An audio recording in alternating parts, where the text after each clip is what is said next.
Today I'm going to focus more on how we prepare our buyers and how we navigate the hurdle of the low offer, and then Meg will talk about it from the seller's perspective, since has more direct experience with that for you guys.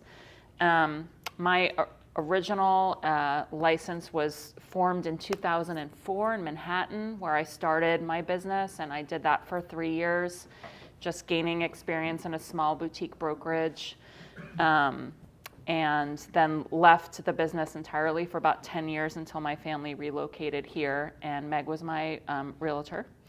After interviewing many realtors, looking for just the right person to help my family, and then we wound up having, she provided me with the opportunity to work with her side by side for all these years. But yeah, we can get started. Jump in.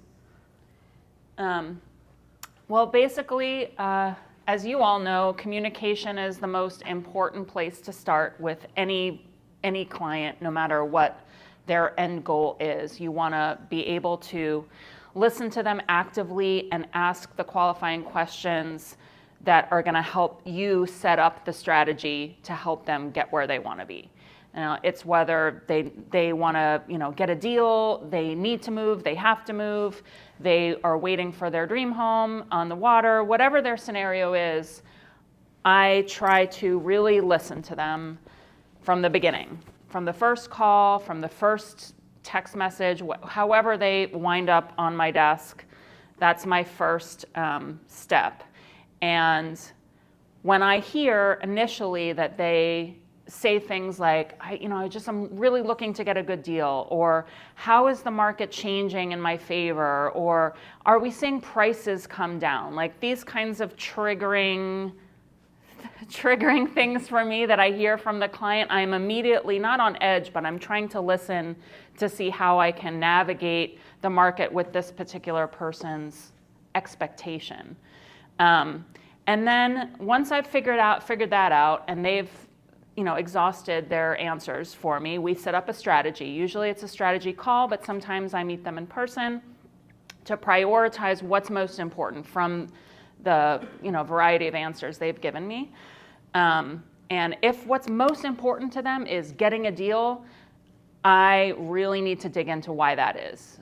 What is their end goal with this quote unquote deal, which is kind of what we're talking about mostly today, is this idea of this low ball offer that buyers are starting to feel a little bit more empowered after so many years of not having any power whatsoever practically, that they are really looking forward to, getting in there and getting a deal.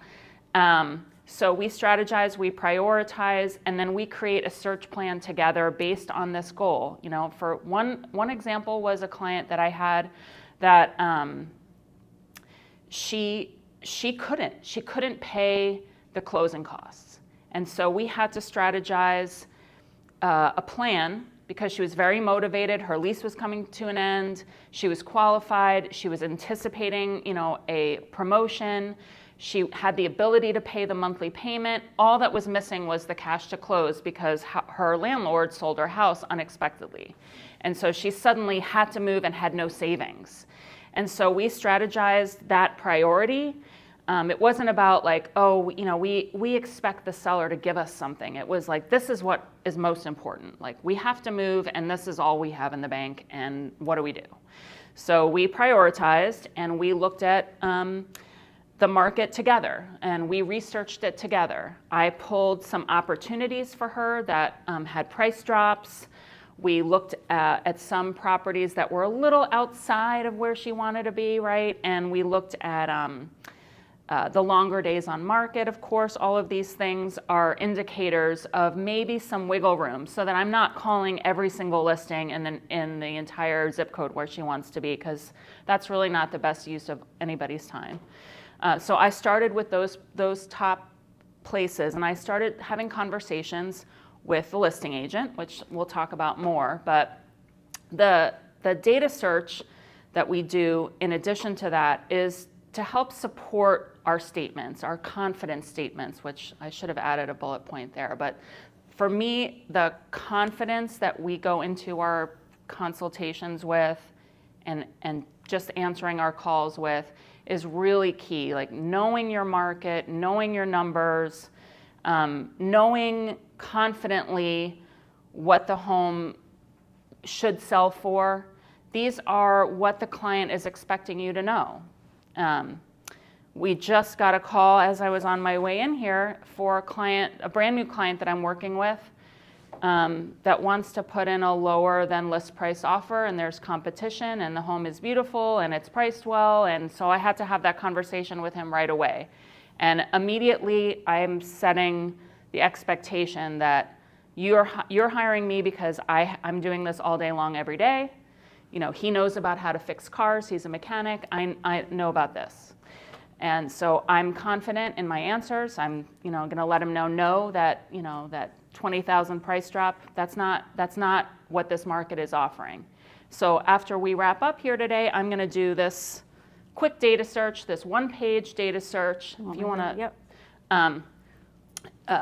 And we're going to explain to him why the price is set the way it is, what the seller's expectations are. This is from a totally different search. It's just one that I thought kind of illustrated another client's of mine search and questions pretty well. This was in Fairfax Station. And the clients were trying to choose between these two homes, and they liked the one that was listed at $975 the most, and they didn't understand the value of it, and they hadn't spent time looking at what had closed in the neighborhood. I mean, this is really basic stuff, right? We're just taking the little map and we're plunking in our mark to show them the homes that have sold. But we're taking this one page so that they can get all this information in one place, and I'm not going through like listing by listing, confusing them with pictures of houses. I just want all the data in one place so I can be like, look, this is what the houses in this neighborhood are listing at, and they're all selling over list price. So we're not even gonna go less than $975. That isn't even like, that's just not where the market is at this time and place and time. That may be different in this neighborhood today in December. And then we strategize the timing with them. Perhaps this particular client, actually this may be the case with this particular client missed out on this, right? They didn't buy this house. How much is this house gonna be next year, Meg, do you think? More expensive or less expensive? For sure, yeah. How much, I don't know. I don't know. So the bottom line is, for these particular buyers, they didn't need to move. They thought, oh, well, there's another house in the neighborhood that's $25,000 less. I can get this one that's listed at $975. Maybe I can offer $950. That wasn't the case. We were showing them that the values in this property and in this neighborhood were surging. The prices were surging, and I need to show them that. I can show them all of the data that I need to support my statement, because I'm only going to give them truthful statements to help them get where they want to be. So if I tell them that there might be a house that isn't as renovated, and you can see that the home didn't sell for the same price as these other homes that sold for 1.2 or 1.1, this is your deal. This is your opportunity. It's not about the price of the home, but it's about the condition and all of the other terms of your offer. Like maybe you can get a home inspection and negotiate repairs, and you can save money on your monthly mortgage that you can put towards your renovations. There's lots of different ways to help them get the deal, and it might not be in presenting the seller with a lower price. It might be something else, like timing, for example, or credits, closing credits, like we did with that one family who couldn't afford the closing costs. But it's certainly easy to use charts. We have the smart charts, which Meg is going to talk about later, but there's lots of tools in our MLS and to help support our confidence statements. And we've gotten pretty far pretty quick, but did anyone have any questions about that process of getting the client to see and understand what we're trying to tell them? Can you explain the confidence statements? I haven't heard that term before. Is that a term that you all use? No, it's just a thing that I use, and Okay. that It's a credibility. Yeah. You know, like backing up what you're saying with the data so that they don't think that you're just trying to steer them into this expensive house for no reason or your commission or something like that. It's like, this is the truth. Here we go. Yeah. Okay, it's the proof. Yeah. Proof. The proof is in the numbers, and I always try to make sure that when they're asking me questions, that I'm providing them the truth, my honest opinion, and it might not be something that is in my favor, you know. And that's our job, is to support their end goal. And it might be different than my end goal is to sell them a house every day. Every house they look at, I want them to buy that, right? That's my goal, but it's not. That's my goal as their fiduciary, is to figure out how to answer their questions with confidence. And if I don't have the confidence in what I'm saying, I'm not going to say, hey, you know, you have to come in at list price or higher. If I don't know and I'm not familiar with that Fairfax Station intricate little neighborhood, that one cul-de-sac where all the homes sell for a higher price because they have the best views, for example, if I've never been in any of those homes, I'm not going to confidently say, oh, these homes sell for this, you know, surging price because of this reason. I'm going to tell them, I'm noticing a trend. This data is showing me a trend. I don't 100% know why yet, but I'll find out for you. And I'll come back with my confidence statement, and I can say, I've talked to these 3 agents who do the most business in the neighborhood, and they're telling me this house sold for a premium because of its, you know, its view. This house sold for a premium because of its high-end kitchen finishes or whatever. But once I've got that data and once I've got the answers from, you know, a reputable source that can help me answer the client's questions, then I'm going to give that answer with confidence so that they feel like I'm a credible source of information to help them get where they want to be. Because we are. And we work as a team as well. So oftentimes I will lean on the team. We'll lean on each other because Meg might not be going into every home in our market, and when it's time to price something, she'll lean on me. When I have a question about, you know, a repair or a pricing strategy or a presentation or a particular agent that she's worked with, we lean on each other and we work together to help the client. So here we are. So we've gotten the client's main goal, and in this particular journey, the main goal is the client that wants a deal. And we've discovered that they're either not highly motivated to move, they're looking for, you know, an opportunity that might not exist. They might need that savings, and we might find a way to save them that savings in a different way with timing or with credits or something like this. We've established what they need. Once we've established what they need, then we search the market. We found some opportunities. We have started conversations with listing agents to get them the opportunities. And that's where the negotiations start for me. And I can use the example of the client that needed the closing costs. She needed all the closing costs. So we started calling the listing agents, and I explained, hey, listen, you know, this client is going to be driving an hour to see this listing. I know it's been on the market for a few weeks. This is their situation. They're qualified. They are excited about your property. You know, trying to bond with the agent, ask them questions about the property, ask them personal questions, and then explain to them, hey, listen, I just want you to know up front that this particular family needs, you know, a $20,000 credit. And they can buy your house and their financing is tight and solid, but this is what they need. Is that something that we can overcome together to get our client, your client and my client, what they need? And sometimes the agent will be like, what are you talking about? We don't do closing cost credits. This seller has priced this house so low and, forget it, go away. But for the most part, they listen. And then I explain, well, they're in a rental and their landlord has sold their house, so they don't have the savings for the closing costs.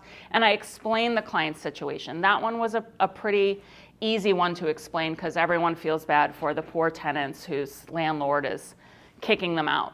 But it could be a situation that might not be as, might not pull on the heartstrings, but still is important to explain what your client's needs and goals are and establish that before you drag everybody to the showing and kick the sellers out for an hour. And we want to get ahead of this. So I then take all of those responses and I go back to my client and I say, of all of the ones we've looked at, and unfortunately in any price point in this market, right, we don't have very many options at all. So it should be 3 or 4 houses at the most. And we might say, of these 4 houses, these 2 seem to have the most flexibility to get you where you need to be, client. So let's prioritize them. Then we book the showing, of course. We try to be as quick with our follow-up conversation as possible because now we know that there might be a give for our client. And so we book the showing and I try to call as I'm leaving, like, thank you so much, thank you for your flexibility and understanding and allowing us to still come, and trying to put the listing agent in the driver's seat so they feel like they have control over the situation. And ultimately, you have to have a backup plan, right? Because you might get there and that house might be a disaster. And not only is that client that doesn't have any closing costs going to need closing costs, but they're also going to need like appliances that work and, windows that open and shut and, heat that turns on, like whatever problems you might be facing at this negotiable property. So you have to have a backup plan. And maybe that backup plan is a different location.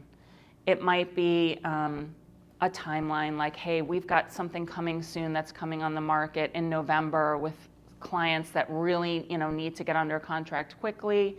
And we've found some things that are coming soon that we can help them with.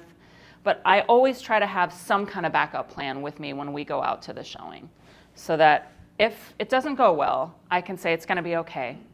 This is not where your deal is going to be today, and we're going to go find potentially this other deal or this one that's coming up, and we try to bridge the appointment so that we're not just going out looking for a deal, not getting a deal, and then never having an opportunity to help them get to where they want to be and have a closing. We want to make sure that we've got the backup plan to bridge the appointment so that the next appointment is going to be another opportunity to help them get whatever their deal is, whatever their opportunity is. How would you handle, in the case that you talked about earlier, with somebody who you actually know has the means, but just wants the deal? Wants the deal. Just wants the deal. How would you shape the response to Sean and Danielle? Well, Sean and Danielle are looking at the lower end of their price range. They're looking outside their target location because they definitely want a deal. And they found one, actually, and we're going to work to get it for them. But they have the capacity to pay the market price and to be competitive with any other offers that come in. So for them, I need to show them the data. I am going to pull the closings from the neighborhood. I'm going to show them this is what they list for, this is what they close at, these are the extra features of this home that have substantiated the listing agent's price. I'm going to talk to the listing agent and find out what their seller's goals are. Maybe their seller's goals are to close in 2 weeks because they're using the funds from their closing to buy their new house, and that saves them $20,000, for example. Right. We have another client. We just did that. If we can find the savings in the deal in some other way that helps the seller and helps the buyer, I'm always going to go for that first. Because we want to create a win-win scenario, right? That's the goal. But for them, I'm going to use the data to show them because they're not familiar with the neighborhood, and I am very familiar with the neighborhood. But if I wasn't, I would go to the source that is familiar with the neighborhood, and I would ask the information that I need to support the data that I'm looking at in the MLS. Because the numbers don't tell the whole story. I need to find out more of the story that the numbers are showing me if I don't know it and I haven't been in all of the homes in the neighborhood. Some neighborhoods where I have, and it's obviously easier, as you all know. But that's what I'm going to do. I'm going to show him the data. I'm going to show him what, I would recommend pricing that house at, what I think it will sell for. I'm also going to try to find out any information I can about the one offer I know that's already on the table to determine if it's good and they're excited about it. Then I know that we have to be a little bit more competitive, right? This is not brain surgery. We all know how to be competitive and negotiate, but we want to find out what Sean and Danielle's bottom line is and what the seller's bottom line is and what is the part that we don't know, which is what's on the other offer. Sometimes people will tell you, they're not supposed to, right? But sometimes they will tell you, hey, I don't think there's a rule against it. Hey, the offer came in at this price and this is their terms, and if that's something you can beat, great. Otherwise, we're going to present. Sometimes that happens. I've had that happen to me. It's really helpful, but oftentimes that's not the case. They say, oh, it's strong, and they don't give you anything else. So you have to substantiate with the data for your client to show them what the value of the home is in this neighborhood. But also we have to dive into their financing plan, which is really key. We have to find out what that $15,000 means to them. Are they paying cash? Are they getting do they have a super high interest rate right now? And so that adds another $300 to their monthly budget. Like what is their financing plan? Can I call their lender and find out what are ways that we could save them this extra $15,000 that we don't have to ask from the seller? Maybe there's a way that we can get some lender kick in for the closing costs. Maybe there's some other flexibility somewhere in their financing plan that I can use as ammunition to help them get the deal. Get the deal just from another party. Yeah. Right? Because in my opinion, the last thing I want to do in any market is to take my client's goal of getting a deal and not finding all the ways in which I can get them that deal before negotiating with the seller's representative. I want to have all of the plans in place ahead of time before I make that call, because once I make that call and I'm starting to ask for things, I could be putting my buyer at a disservice if they have something better on the table, if the seller isn't reasonable or isn't able to be flexible. I don't want to shoot my buyers in the foot by going to that person first. Okay, so I'll hop in with the seller's perspective and then we can ask questions later just to get through this. And I also, kind of have to start at the listing appointment with sort of prepping the battlefield for lowball offers. Never had to have this conversation in 2021, but now, especially this season, and when I'm sitting down with someone who says, I'm not willing to put my home on the market until September because of all these other things going on in my life, then we have to have a chart like this that shows them that they're missing the best activity levels and they're potentially selling in these activity levels, and lower activity is lower options for pricing wars or bidding wars and those kinds of things. So we start with that, and this is out of it's not RBI, what is it? Smart Charts in the MLS, which I love, and I spend tons of time in there. And then inevitably, when we do get a low ball offer, I am also having conversations with that buyer agent to understand what the mindset is, and if this person is even capable of managing a counter that would improve the win-win scenario or win-win ratios there. gathering the data on the recently closed, the pendings, the actives, wanting to look at the days on market, is how much higher is theirs compared to what else is sitting out there. How many coming soons am I seeing that are going to be more competition for this person? Where have the most recent sales that maybe happened in that falling or declining market been coming out, as opposed to the ones that they were focused on in April when the market was better? And then how many, they see the price that it closed at in all of their other little websites that they look at, but they don't see the seller subsidy.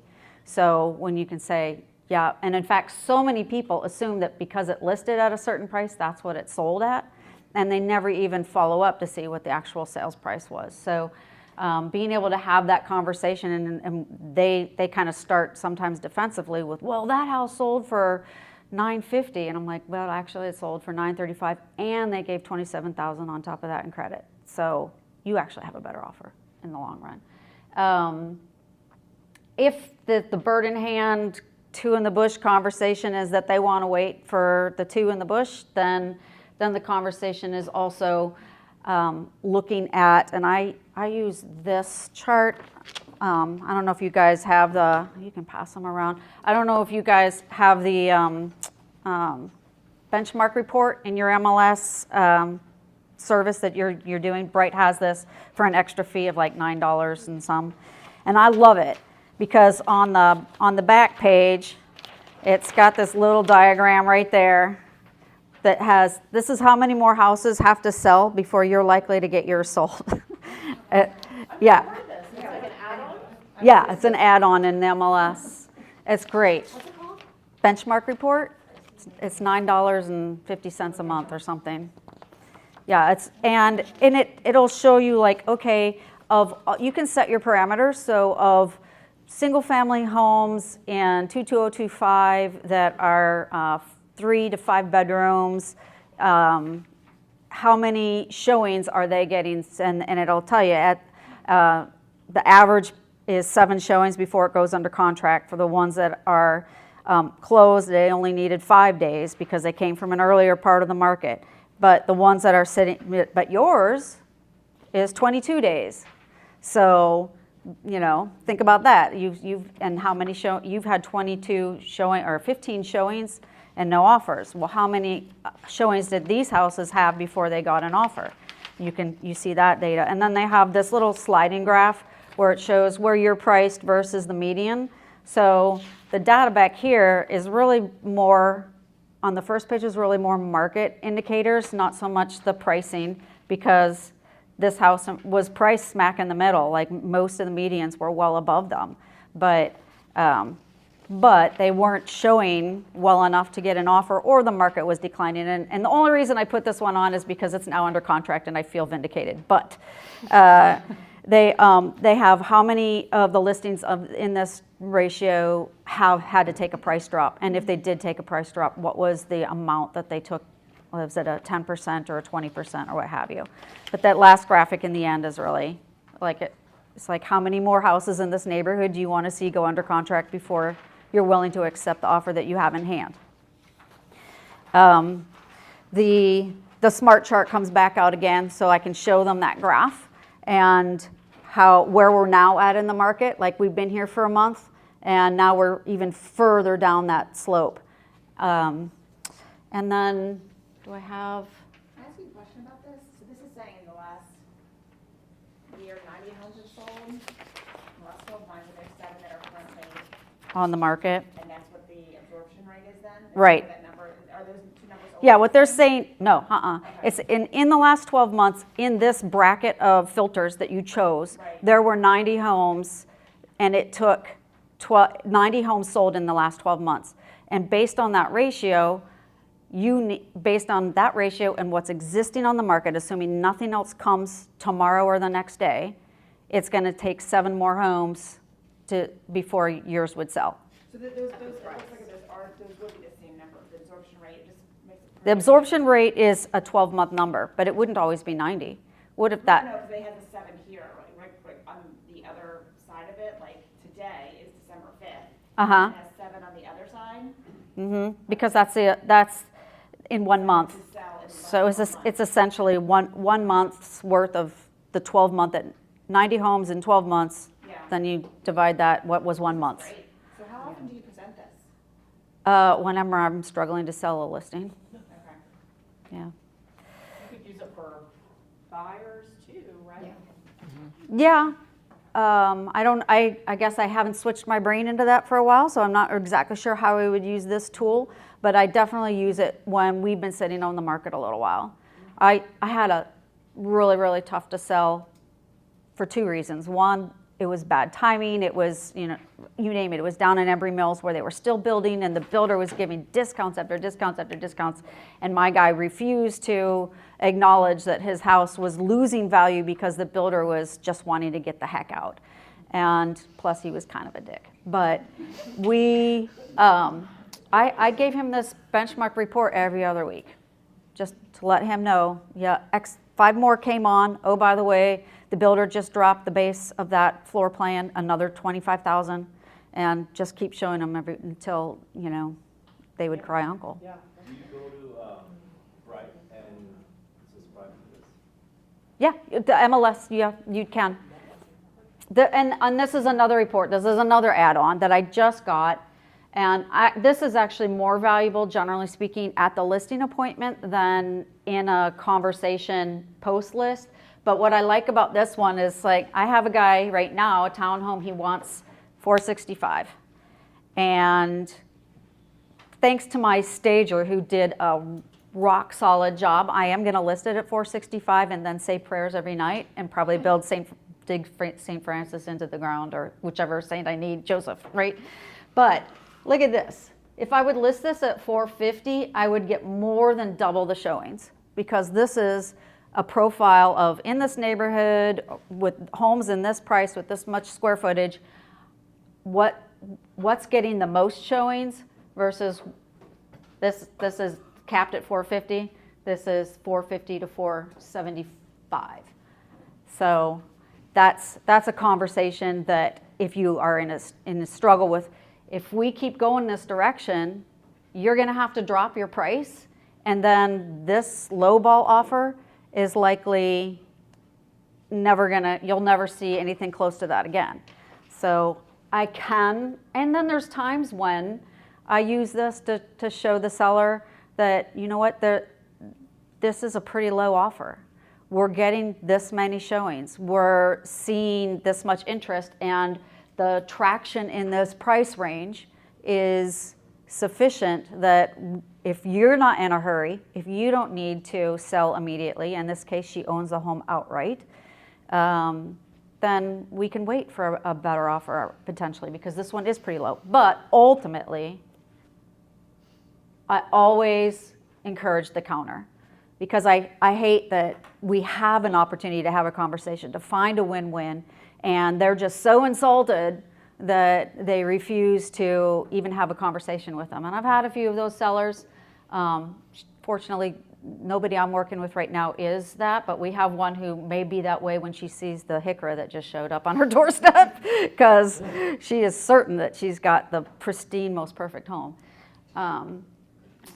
So anyway, that's a slightly different conversation, but ultimately, based on these reports and what the market data is showing, and helping them understand the carrying costs of what it might take, because, as you get closer to Christmas, people just aren't focusing their time on trying to buy a house. They're focusing on a lot of other things.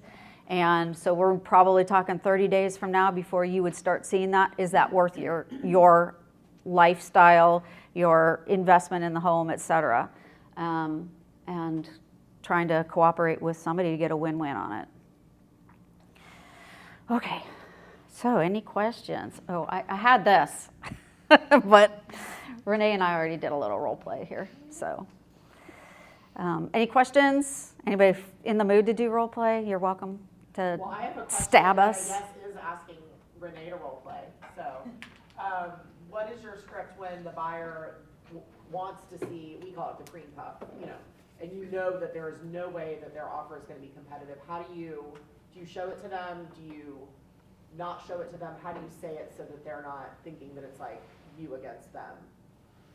So in this scenario, the buyer wants the cream puff house at a discount, and you know that that's all they can afford, that's all they're going to do, and there's not a snowball's chance that they're going to get it because...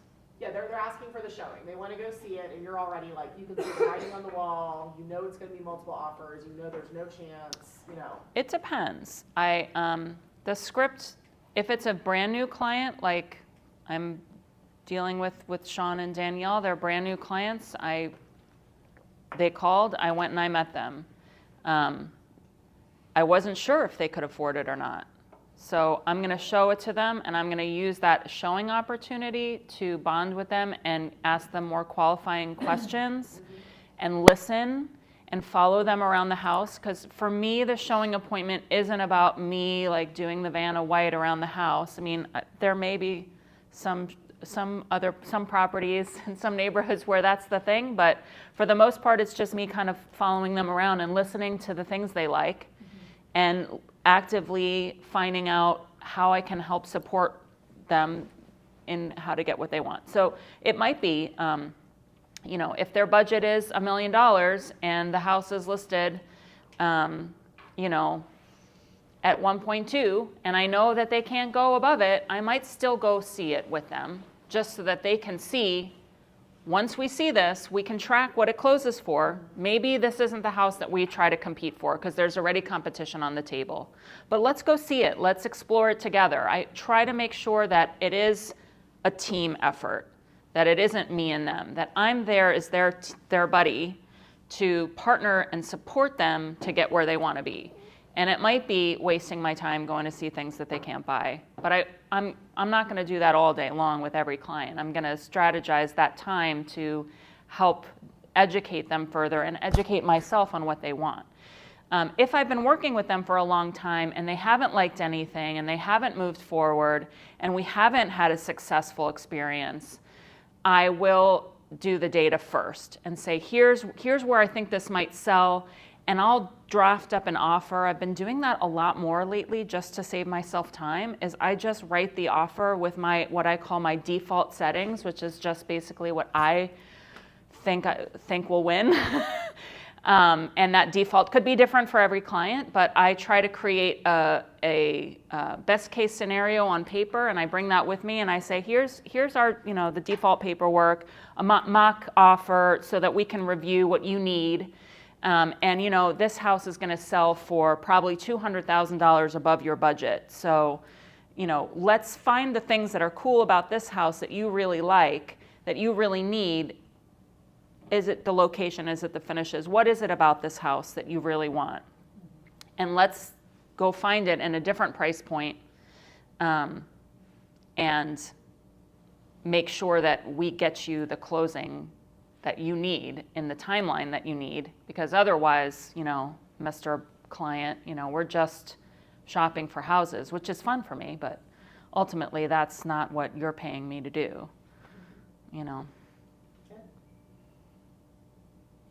All right. Well, thanks. I can add to that too if you want, Jennifer. So like usually for that, like she said, we want to have that opportunity to meet with them face to face. So we'll just go to educate them and then use that education to them in the future when they ask to see it. We'll say, hey, remember how that other house, and then we bring it back to them. And then I feel like we don't want to make it seem like we're resisting them or fighting them or don't waste your time. Right. That's like one of my biggest pet peeves is when agents like, I don't want to waste my time or I don't want to waste your time. I'm always like, it's not, you need to do the work. Like you need to educate, you need to do this stuff. And they're like, they'll call and they'll ask and they're like, hey, will your client take this and some lowball number? So I don't want to be that when I'm the buyer's agent, like on the buyer's agent side. So what I'll say to the client is, we can certainly try. Chances are you're not going to get it, but you never know. So we'll go ahead and do it. Let's try it a few times. And then if that strategy doesn't work, we need to revisit and let's talk about what might work.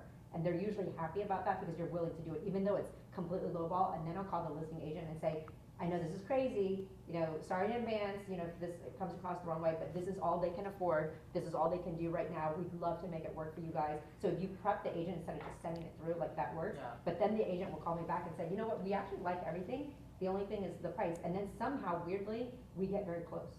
So we've had that a few times where I'm like, what the heck? Like, I had no idea we would get this, and we got it. Especially in this market, it's worth giving it a shot. It's worth giving it a shot, because they might fall out and then they already have a connection with you, right? Yeah. We've gotten that twice where they lost the house, but then those people both bailed and we were the backups. Yep. So it worked out well. Love a backup contract. Paul has a, like, there's like 1.5, they will not go a penny above it. And then they're looking at 165, so it's like that, right? Liars are liars. Yeah, so they're looking at 165, and they're like, we won't go If they above want 1.5. it, they're gonna do And it. so they ended up offering, and they put it like 153 and lost, but like, you know, he's like, can we go see this 165? I'm like, well, you know, let's look at the listing agent's history, that's another powerful thing, is like, okay, over the past year, like, 90% of them have sold for list price or higher, so why do you think they're gonna all of a sudden drop like, you know, for 10% less? They're, you know, managing their expectations to give them that data, I think is helpful. I'm wondering if any, like, trying to find a deal, if you've ever gone through and looked at listing agents who tend to overprice, because you can do like research on that and see who are the overpricers. Yeah, I actually learned that from you, from a presentation that you gave earlier in the year. I thought, I've never done a data sheet on a listing agent before. Oh my gosh. And I started doing that this year. Unfortunately, there aren't too many in any given neighborhood that I've been in this year where there is a dominant listing agent. It's a lot easier when there is, because then you not only have another data source to substantiate your confidence claim or your confidence statement, but you have a resource in that neighborhood to connect with Yeah. that has the information to help your client.